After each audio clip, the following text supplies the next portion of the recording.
নমস্কাৰ, কেনে আছে আপোনালোক সকলো আৰু আশা কৰিছোঁ আপোনালোক সকলোৱে ভালে আছে। মোৰ ফালৰ পৰা আপোনালোক আটাইলৈ অসমীয়া নৱবৰ্ষৰ আন্তৰিক শুভেচ্ছা যাচিছোঁ। বহাগৰ বতৰাই আটাইৰে জীৱনলৈ নতুন আশা, পৰিকল্পনাৰে এক সুন্দৰ সফলতা কঢ়িয়াই আনক। যিদৰে পিঠা-পনা, ৰং-ধেমালি, নাচোনেৰে আত্মীয়জনৰ প্ৰতি চেনেহ, সেয়া যাতে সকলোৰে জীৱনত সদায় ভৰপূৰ হৈ থাকক। মই পিছে যোগাৰ কৰি লৈছোঁ কেইটামান বৰপিঠা জুইতে বনাওঁ বুলি।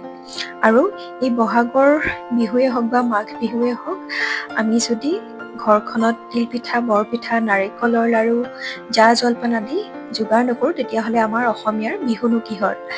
এই সকলো ফূৰ্তিৰে এইবাৰ খুব ধুনীয়াকৈ বনাবলৈ যোগাৰ কৰি লৈছোঁ, কিয়নো এইবাৰ বিয়াৰ পিছত এয়া মোৰ প্ৰথম বহাগৰ বিহু। আৰু অসমীয়াৰ বাপতি সাহোন চেনেহৰ বিহুটি নাপাতাকৈনো কেনেকৈ থাকোঁ? বিহু মানেই হৈছে আমাৰ জাতিৰ এক সুন্দৰ পৰিচয়, নহয় জানো? আৰু কি জানেনে? কালিলৈকে মাৰ ঘৰত থকা সেই মৰমৰ মই পৰীজনী আৰু মা-দেউতাৰ একমাত্ৰ হিয়াৰ আমঠু মইজনী এতিয়া হলোহি এখন ঘৰৰ বোৱাৰী। কি আচৰিত কথা ভাবিলে। আৰু ভাবিছোঁ এয়াই জীৱনৰ নিজকে এক নতুন ৰূপত চোৱাৰ সৌভাগ্য যদিও মোৰ কিন্তু অন্তৰৰ এটা কোণত সদায় বাজি আছে আৰু থাকিব ভাইটি, মা, দাদা সকলোৰে মৰমৰ কথাবোৰ। আৰু যিজনী ছোৱালীয়ে কামৰ পিছত ছুটি লৈ দৌৰি গৈ মৰমৰ মাজনী, মোৰ আইজনীৰ মুখখন চাইছিলোগৈ, এতিয়া পিছে মোৰ ঠায়ে সলনি হৈ গ'ল। কি যে আচৰিত ন ছোৱালীৰ জীৱনটো। মোৰ মাওতো এদিন এনেকৈ আহিছিলে আৰু এতিয়া মই আহিলোঁ এখন বেলেগ ঘৰলৈ। কিন্তু স্বামীৰ ঘৰতো বহু সময়তে মই জীয়াই থকাৰ এক নতুন উন্মাদ নোপোৱা নহয়। তেওঁলোকৰ পৰা বহু মৰম চেনেহ, আদৰ এইখিনি মই পাইছোঁ। গতিকে মই যেনেদৰে তেওঁলোকক মৰম চেনেহ দিম আৰু তেওঁলোকেও মোক তেনেদৰে আঁকোৱালি ল'ব, নহয় জানো? কিন্তু এটা কথা কি জানেনে? তাতো যেন কিবা এটা খালী থাকি গ'ল মোৰ এনে ভাৱ হয় এতিয়াৰ পৰা। মা-দেউতাৰ মৰমৰ সেই চৰাইজনী মই এতিয়া উৰা মাৰি আহিলোঁ এটি নতুন পজালৈ। কি যে আচৰিত সঁচাকৈ। মই পিছে বিয়াৰ আগলৈকে ঘৰুৱা কাম-কাজ চম্ভালিবলৈ দৰকাৰ হোৱাই নাছিলে, কিয়নো সকলোবোৰ মায়ে চাইছিলে আৰু মই আছিলোঁ বাহিৰত, সেইকাৰণে ঘৰুৱা কাম-কাজবোৰ তেনেকৈ চাব লগা হোৱাই নাছিলে। আৰু এতিয়া জানেনে, সময়ৰ লগে লগে মোৰো দায়িত্ব ল'ব পৰা হৈ গৈছোঁ। মায়ে পিঠা-পনা বনোৱা দেখি বৰ আচৰিত পাইছে। এইবোৰ একো ডাঙৰ কথা নহয়। বৰ্তমান সময়ত প্ৰত্যেকজনী ছোৱালী এইবোৰ কামত পাকৈত। এইবোৰ নিশিকালেও আচলতে নিজে নিজে আয়ত্ত কৰি ল'ব পৰা কাম। কিন্তু কালিলৈকে বিয়াৰ নাম নুশুনা ছোৱালীজনী এতিয়া সকলো ভালকৈ কৰিব পাৰিছোঁ, কৰি আছোঁ। মাৰ দৃষ্টিত এয়া একদম আশ্চৰ্যকৰ কথা হৈ পৰিছে। মোক বিয়াৰ পিছৰ পৰা একদম মায়ে কামবোৰ দেখি প্ৰায়ে আচৰিত হয়, ইমান ধুনীয়াকৈ কৰিব পাৰিছোঁ। কিয় জানেনে? এয়া আচলতে মোৰ মাৰে শিকনি। আৰু জীৱনত সঁচাই মাৰ বহু আৱশ্যক, আৰু বিশেষকৈ মোক। আচলতে একো যাতে ভুল নহয় কথাবোৰ ইমান ধুনীয়াকৈ সোঁৱৰাই দিয়ে, সেয়াই হৈছে মা, নহয় জানো? মোৰ ভিডিঅ'টোত আজি পিঠা-পনা বনোৱাৰ কথা বেছি নাপাতি মই ঘৰৰ কথাই কৈছোঁ, কিয়নো মই কোৱা কথাখিনি বিয়া হোৱা প্ৰত্যেকজনী ছোৱালীয়ে ভালকৈ বুজিব। আৰু এয়া মোক সহায় কৰিবলৈ বুলি মোৰ কাষত আহি বহিছেহি মোৰ স্বামী। তেওঁ ভাবে প্ৰতিটো কামেই যদি সমানে সহায় কৰি দিয়া যায়, তেতিয়াহ'লে কামবোৰ খুব সুন্দৰ হয় আৰু দুজন মিলি কিবা এটা কাম কৰিলে এনেও ভাল হয়। আৰু অকল পিঠা বনোৱা আজিৰ এই কামটো বুলিয়ে নহয়, পাকঘৰৰে হওক বা বাহিৰৰে হওক, যিকোনো কামতে তেওঁ মোক অকলে এৰি নিদিয়ে। আৰু ভগৱানৰ কৃপাত এয়াই মই মোৰ সৌভাগ্য বুলি ভাবিছোঁ। আগলৈও যাতে এনেকৈ থাকিব পাৰোঁ, তাৰে মই আশা ৰাখিছোঁ। আৰু মোৰ নিজৰো কিছুমান দায়িত্ব থাকিব। তেওঁকো বুজি পাব লাগিব, ঘৰখনকো বুজি পাব লাগিব, আৰু এৰা ধৰাৰ মাজেৰে, নিয়ম নীতিৰ মাজেৰে, নিজৰ কৰ্মৰে আগবাঢ়ি যাব লাগিব, নহয় জানো? আৰু এয়া দেখিছে, এয়া মই ধুনীয়াকৈ বৰপিঠা বনাই ল'লোঁ। তেওঁ বহুতখিনি সহায় কৰিছে, আৰু তেওঁ সহায় নকৰিলে ইমানখিনি এনেকৈ মই অকলে বনোৱাটো অসম্ভৱ। বৰপিঠাও বনাইছোঁ, আৰু ধুনীয়াকৈ বিহু বুলি নাৰিকলৰ লাৰু, জা-জলপানটো আনি থোৱাই আছে। আৰু আজি যিহেতু গৰুৰ বিহু আৰু উৰুকা গৰুৰ বিহু, এই দুদিন মিলাই পিঠা-পনা বনোৱাতে লাগি আছোঁ। এয়া আপোনালোকে মোৰ ভিডিঅ'টোত দেখাই পাইছে। আৰু মই চব কামেই কম বেছি পৰিমাণে জীৱনত শিকি আহিছোঁ, শিকি আছোঁ আৰু শিকি থাকিম, কিয়নো শিকাৰ অন্ত নাই। এতিয়াও শিকিবলগীয়া বহুত বাকী আছে, জানিবলগীয়া বহুত বাকী আছে। আৰু মাৰ এটা ইচ্ছা পূৰণ কৰাৰ বাহিৰে চব কামেই কম বেছি পৰিমাণে সঁচাকৈ শিকিছোঁ বুলিয়ে ক'ব পাৰোঁ। আৰু সেই ইচ্ছাটো কি জানেনে? নিজকে ভালকৈ প্ৰতিষ্ঠা কৰাটো, নিজকে নিজৰ ভৰিৰ ওপৰত ভালকৈ প্ৰতিষ্ঠিত কৰাটো, যাতে মোক আমুকৰ ছোৱালী, আমুকৰ বোৱাৰী বা আমুকৰ পত্নী বুলি চিনাকি নিদিয়াকৈ যাতে মই নিজক মোৰ নিজৰ কামৰ মাজেৰে নিজৰ পৰিচয় দিব পাৰোঁ, নিজকে জিলিকাব পাৰোঁ, এইটোহে মোৰো ইচ্ছা আৰু মোৰ ঘৰখনৰো ইচ্ছা। এয়া আচলতে প্ৰত্যেক মাক বাপেকৰে সন্তানৰ ওপৰত এটা আশা থাকে।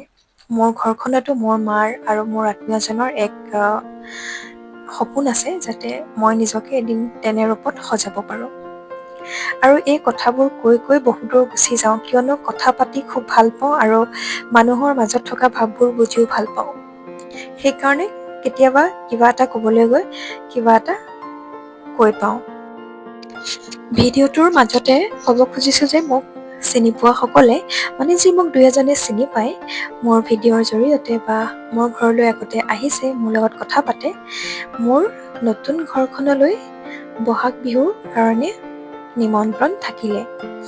কাৰণ এই পিঠা পনাবোৰ বনাই যদি আলহীক শুশ্ৰূষা কৰিব নোৱাৰোঁ, তেতিয়াহ'লে তাত একো ফূৰ্তি নাথাকে। গতিকে ইমান ধুনীয়াকৈ যোগাৰ কৰিছোঁ, অকল নিজে খাবলৈ বুলিয়ে নহয় দিয়কচোন। আলহী অতিথি আহিলে শুশ্ৰূষা কৰিব পাৰিলে এনেও মনটো ভাল লাগে। আৰু আজিকালি যিহেতু সকলোৱে নিজৰ নিজৰ কৰ্মত ব্যস্ত থাকে আৰু মানুহৰ সময় নোহোৱাৰ নিচিনাই হৈছে, মানুহে নিজকে পাহৰা নিচিনা হৈ গৈছে। আমাৰ ইমান কামৰ প্ৰেছাৰ থাকে, ঘৰুৱা সাংসাৰিক আমাৰ প্ৰেছাৰ থাকে। তো সেইবোৰ দায়িত্ব লওঁতে লওঁতে আচলতে আমি মানুহে হাঁহি ফূৰ্তি আনন্দ আত্মীয়জন এইবোৰ পাহৰিয়ে গৈছোঁ। মানে ইম'শ্যন বোলা বস্তুটো নোহোৱাই হৈছে। মানে কোনো কাকো খাতিৰ নকৰা নিচিনা দিনবোৰ এনে হৈ আহিছে। আৰু মানুহবোৰ এনেকুৱা হৈছে, ব্যক্তিকেন্দ্ৰিক হৈ পৰিছে। মানে কিবা এটা দিলেহে যেন কিবা এটা পায়, সেই নিস্বাৰ্থভাৱে ভাল পোৱা দিনবোৰ আচলতে আৰু এতিয়া নাই।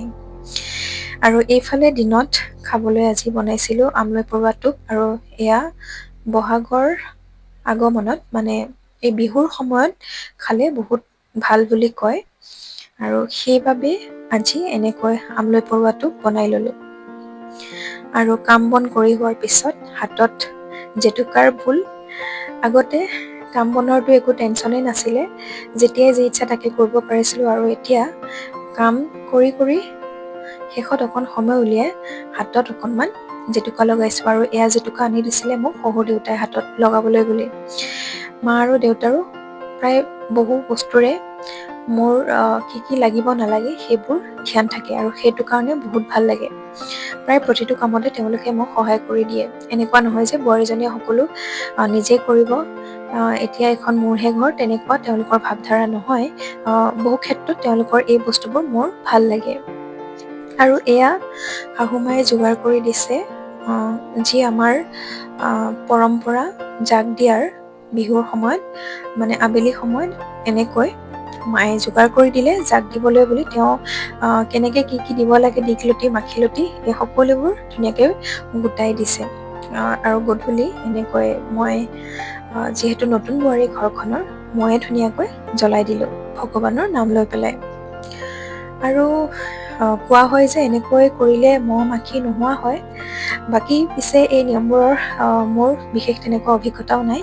আৰু আজি যিহেতু গৰু বিহু, ঘৰত গৰু নাই, গৰুৰ নিয়ম নীতিৰ বাহিৰে, গৰু গা ধোৱাৰ নিয়ম নীতিৰ বাহিৰে বাকী যি ৰীতি নীতি থাকে সেইখিনি কম বেছি পৰিমাণে জানাই নাজানাই মোৰ জন্ম দিয়া মাৰ পৰাও বা মোৰ শাহুমাৰ পৰা যিখিনি তেওঁলোকে শিকাইছে, তেওঁ তেনেকৈ শিকি পেলাই কৰিবলৈ চেষ্টা কৰিছোঁ। বৰ্তমান আধুনিক সময় যদিও সমাজখন বহু আগবাঢ়ি গৈছে যদিও, যিহেতু আমাৰ বিহুৱে আমাৰ জাতীয় উৎসৱ, বিহু আমাৰ পৰিচয়, আমাৰ বাপতি সাহোন, গতিকে এই পৌৰাণিক যি ৰীতি নীতি আমাৰ অতীজৰ পৰা চলি আহিছে সেইখিনি ধৰি ৰাখিব পাৰোঁ, তেনেকৈ চেষ্টা কৰিছোঁ। আৰু এয়া গধূলি পূজা কৰিবলৈ বুলি সোমালোঁ। আৰু পুৱা গধূলি পূজা কৰিলে গোঁসাই ঘৰত এনেকৈ শংখ টিলিঙা বজোৱাটো মোৰ খুব ভাল লাগে। আৰু কোৱা হয় যে এনে কৰিলে পুৱা গধূলি আমাৰ শংখধ্বনিয়ে হওক বা টিলিঙাৰ যি শব্দ, এই সুমধুৰ শব্দই আচলতে বায়ুত মিহলি হৈ যিমান দূৰলৈ এই শব্দৰ ধ্বনি বিয়পি পৰে, মানুহৰ হেনো ঋণাত্মক চিন্তাধাৰাৰ পৰা সকাহ পায়। মানে ঋণাত্মক শক্তি বা চিন্তাধাৰাই মানুহক অসুবিধা দিব নোৱাৰে। আৰু সঁচাকৈয়ে মই নিজেও অনুভৱ কৰোঁ, ধনাত্মক চিন্তাধাৰা বা নিজে এক সুন্দৰ বা আচৰিত শক্তিৰ অনুভৱ কৰিব পৰা যায় এনে কৰিলে। আৰু মই খুব সৰুৰ পৰাই এই নিয়মবোৰ কৰি আহিছোঁ। আধুনিক হ'লেও এই পৌৰাণিক ৰীতি নীতিবোৰো মোৰ খুব ভাল লাগে আৰু এইবোৰ শিকিব পাৰিছোঁ মাৰ কাৰণে। যি সংস্কাৰ লৈ আহিছোঁ এয়া মা দেউতাৰ শিকোৱা সংস্কাৰ বুলিয়ে ক'ব পাৰি। আজিৰ ভিডিঅ'টো মোৰ ইমানখিনিলৈকে আছিলে। বিহুৰ উপলক্ষে যদিও ভিডিঅ'টো বনোৱা হৈছে, বিহুৰ পিঠা পনাৰ, ৰং ধেমালিৰ, আনন্দৰ এইবোৰ কথা বেছিকৈ নকৈ কিছুমান জীৱনৰ লগত ৰিলেটেড কথা আপোনালোকৰ লগত আলোচনা কৰিবলৈ বুলি ভিডিঅ'টো বনাই আগবঢ়াইছোঁ। আৰু লগতে আজি যিহেতু গৰু বিহু আৰু অহাকালিলৈ মানুহৰ বিহু, যোৱাকালি উৰুকা আছিলে, গতিকে এনেকৈয়ে গোটেই বহাগৰ মাহটো সকলোৰে হাঁহি আনন্দ ৰং ধেমালিৰে নিজৰ আপোনজনৰ লগত সকলোৱে পাৰ কৰক। সকলোৱে নিজৰ নিজে যি বিচাৰিছে বহাগৰ আৰম্ভণিতে, যিহেতু আমাৰ অসমীয়াৰ নতুন বৰ্ষৰ আৰম্ভণি হয়, গতিকে সকলোৱে ভালকৈ কাম কৰি হাঁহি আনন্দৰ মাজেৰে নিজৰ আপোনজনৰ লগত আগবাঢ়ি যাওক, তাৰেই মোৰ ফালৰ পৰা শুভেচ্ছা থাকিলে। আৰু এইখিনিতে এটা কথা ক'বলৈ ওলাইছোঁ, আপোনালোকে মোৰ ভিডিঅ'বোৰ চাই ভাল লাগিলে লাইক এটা হ'লেও কৰিব আৰু চেনেলটো ছাবস্ক্ৰাইব এটা কাৰণে কৰিব। মোৰ চেনেলটো ছাবস্ক্ৰাইবাৰ কম হৈ থকাৰ কাৰণে এতিয়া মোক হাজবেণ্ডে অলপ আগত হাঁহিছে, গতিকে এই হাঁহিটো নাইকিয়া কৰিবলৈ হ'লে আপোনালোকৰ সঁহাৰিৰ প্ৰয়োজন হ'ব। তেওঁ আচলতে ধেমালিতে জোকাইছে মোক, আৰু মই তেওঁক কৈছোঁ যে তুমি ভিডিঅ'বোৰ শ্বেয়াৰ কৰিলেহে তোমাৰ ফ্ৰেণ্ডবোৰে গম পালে তেনেকৈ এটা দুটাকৈ বাঢ়িব। গতিকে এতিয়া তেওঁ কিমান দূৰ মোক সহায় কৰে মই নাজানো, এনেইতো বহুত সহায় কৰে বাৰু প্ৰতিটো কামতে। আৰু প্ৰথম দুই এটা ভিডিঅ' দিওঁতে প্ৰথম কেইদিন পুৰা শ্বেয়াৰ কৰিলে, কমেণ্ট কৰে, লাইক কৰে। এতিয়া মানে চাই পেলাই জাষ্ট ইগন'ৰ মাৰি পেলাই থৈ দিয়ে আৰু, মানে মতলব নাই।